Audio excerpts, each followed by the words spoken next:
Autre titre de l'actualité, l'archevêque Coutinho Fernando est enfin libre. Après 8 ans d'incarcération, cet homme d'église a bénéficié d'une grâce présidentielle. La nouvelle, comme vous pouvez l'imaginer, a réjoui les fidèles de son église. Reportage Martin Moudimbi, Clarisse Coco avec Francis Siamundele.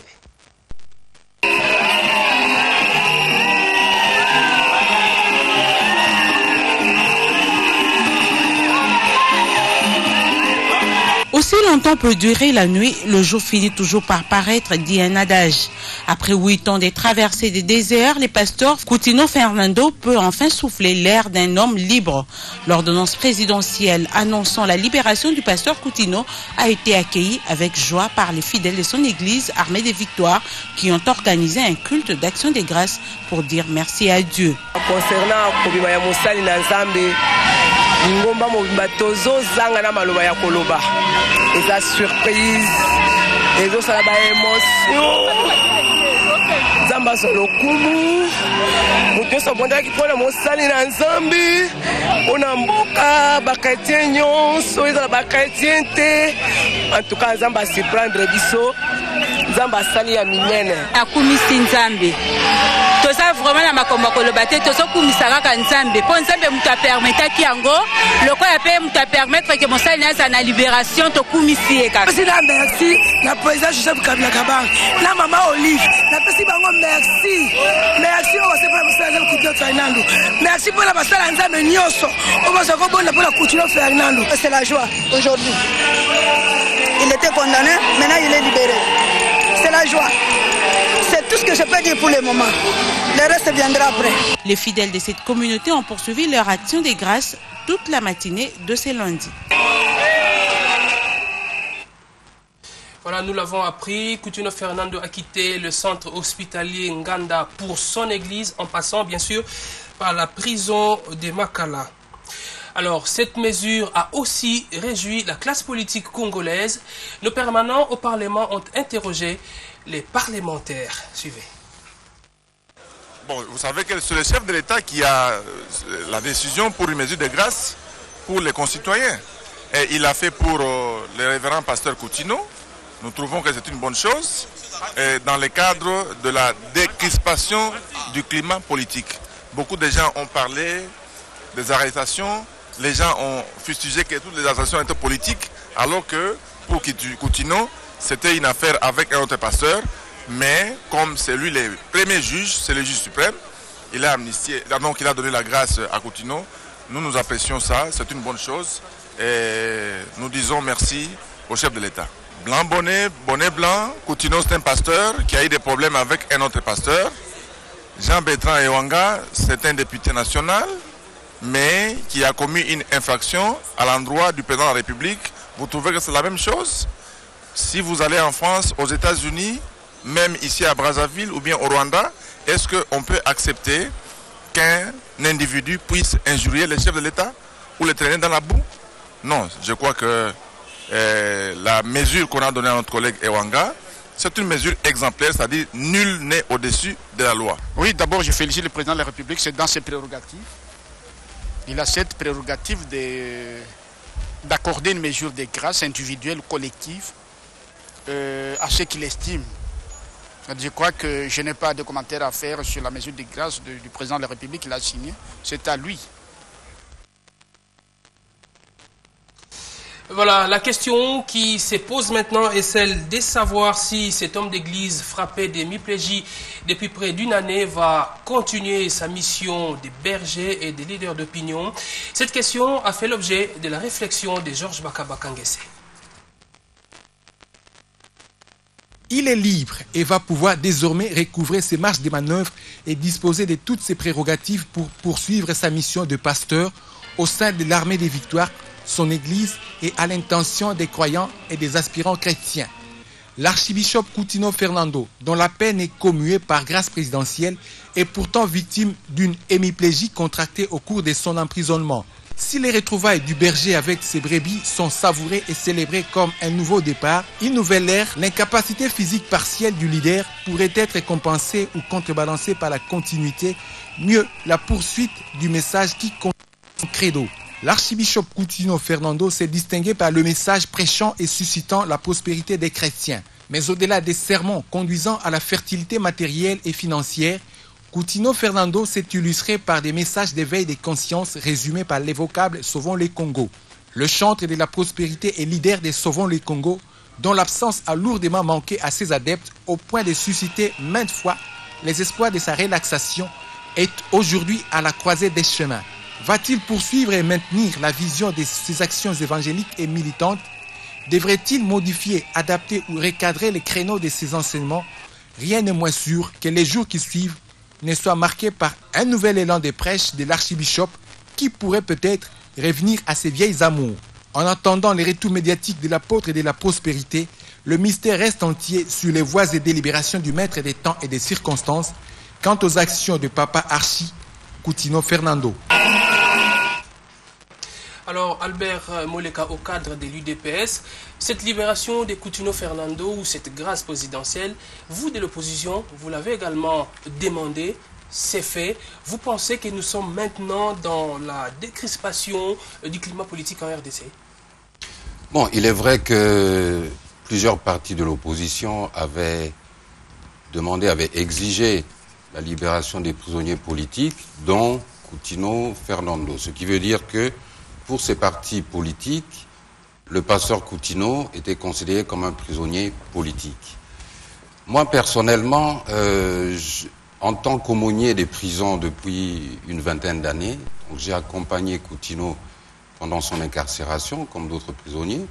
Je peux simplement dire que sa libération est due au Très-Haut. C'est le Très-Haut qui a exercé sa pression sur M. Kabila. Il n'y a pas de question. C'est pas la pression de l'opposition. Ce n'est pas du tout la pression de l'opposition. C'est la pression du Très-Haut. Le président a Maintenant, décidé... si les politiciens veulent s'en saisir pour faire avancer une cause ou un changement d'atmosphère dans leur vie politique, ça c'est autre chose. Mais en ce qui concerne la libération du pasteur Coutinho, c'est la main du Très-Haut, c'est la pression du Très-Haut, c'était le temps marqué, comme on dit. Vous savez que la 8e année, c'est l'année d'un nouveau départ. Le chiffre 8, c'est le chiffre du nouveau départ dans la Bible. Et je crois que toutes les choses qui se sont faites selon la volonté de Dieu. Là, c'est les pasteurs qui parlent, l'aumônier qui parle. Je pose maintenant la question à l'homme politique. Cette libération intervient un jour avant la rentrée parlementaire. Quel lien vous faites? Non, l'homme politique vous dira que cette libération et cette mesure de grâce ne rectifie pas et n'efface pas l'injustice dont le pasteur Coutinho était la victime. Parce que le pasteur Coutinho a été la victime d'une injustice. Il a été accusé à tort. Le procès a été émaillé de plusieurs irrégularités. Tout le monde le sait, tout le monde l'a vécu. Et durant son incarcération, vous avez vu que la personne qui est libérée est très affaiblie, a souffert de plusieurs AVC. Qui va le dédommager? Je pense que, même en tant qu'homme politique, j'estime que sa libération, la grâce qui lui a été accordée, n'efface en rien l'injustice dont il a été victime. Parlons maintenant de la rentrée parlementaire. Deux discours aujourd'hui.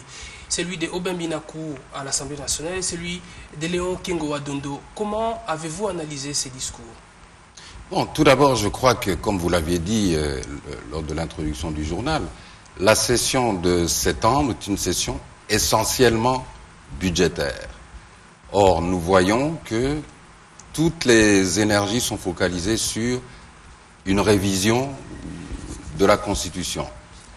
Et à travers le discours du président du Sénat, nous avons vu qu'il a exprimé sa crainte de voir qu'on ne touche au fameux article 220, le fameux article verrouillé. Tandis que du côté du président de l'Assemblée nationale, on a vu que cette révision de la Constitution serait plutôt la preuve de la manifestation du statut d'homme d'État des personnes qui seront favorables à cette révision de la Constitution. Je crois qu'il y a eu beaucoup de palabres là-dessus, beaucoup de conférences, des débats là-dessus. Une chose est claire, c'est que la Constitution, comme toute Constitution, prévoit les méthodes et les processus et les conditions de sa révision. Non, pas de sa révision, de la révision de certains articles. Et dans le cas d'espèce de notre Constitution, il y a cet article qu'on appelle verrouillé, auquel on ne peut pas toucher, ni par référendum, ni par projet de loi, ni par proposition de loi. Les peuples qui a ni même par verrouillé, pétition. n'a-t-il pas le pouvoir de déverrouiller? Le peuple qui a verrouillé peut déverrouiller à travers une révolution. À travers une révolution aussi. Non, ce n'est pas ce qui est dit dans la Constitution. Le référendum fait suite à l'adoption du projet de loi ou de la proposition de loi venant du gouvernement ou de la pétition venant d'une portion de la population, une pétition qui doit recueillir 100 000 signatures. Donc ce sont les prescrits de l'article 218 de la Constitution. Si ces projets de loi ou ces pétitions ou ces propositions sont adoptés par l'Assemblée nationale et par le Sénat à raison de 50% minimum de vote, alors nous allons au référendum. Nous passons du référendum si le Congrès, donc l'Assemblée nationale et le Sénat réunis, approuvent ces projets de loi, propositions et autres pétitions à plus de 3/5 de ses membres. Mais même par référendum, on ne peut pas déverrouiller ce qui a été verrouillé. Donc, on voit que c'est une question qui va faire couler beaucoup d'encre et de salive. Mais comment, selon vous, les parlementaires doivent l'aborder pour... Nous sommes en train de chercher, le président de la République l'a dit à plusieurs reprises, il faut qu'il y ait la paix, la cohésion nationale. Comment les parlementaires doivent-ils aborder cette question pour que le pays reste dans la paix, la cohésion nationale? Mais je vous ferai remarquer quand même, on ne doit pas oublier que le président de la République démocratique du Congo, tout président de la République démocratique du Congo prête un serment constitutionnel à travers lequel il jure d'observer et de défendre la Constitution. Je crois que si M. Kabila considère à juste titre comme président de la République démocratique du Congo, mais il devrait exprimer sa volonté d'observer et de défendre cette Constitution. Et il pourrait dire simplement déjà à ses troupes, écoutez, c'est une perte de temps, ce n'est pas pour ça que nous sommes ici pour accentuer les efforts pour émanciper notre jeune démocratie. Donc ce n'est ni le temps ni le moment. Albert Boleka, je vous remercie. Je vous remercie. Rendons-nous maintenant à Goma où le général des brigades Lombe Emmanuel a pris officiellement son bâton de commandement ce lundi pour remplacer le général Baouma qui est décédé. Il les remplace donc à la tête de la 8e région militaire de Goma. Une correspondance de Marty Dacruz Olemba.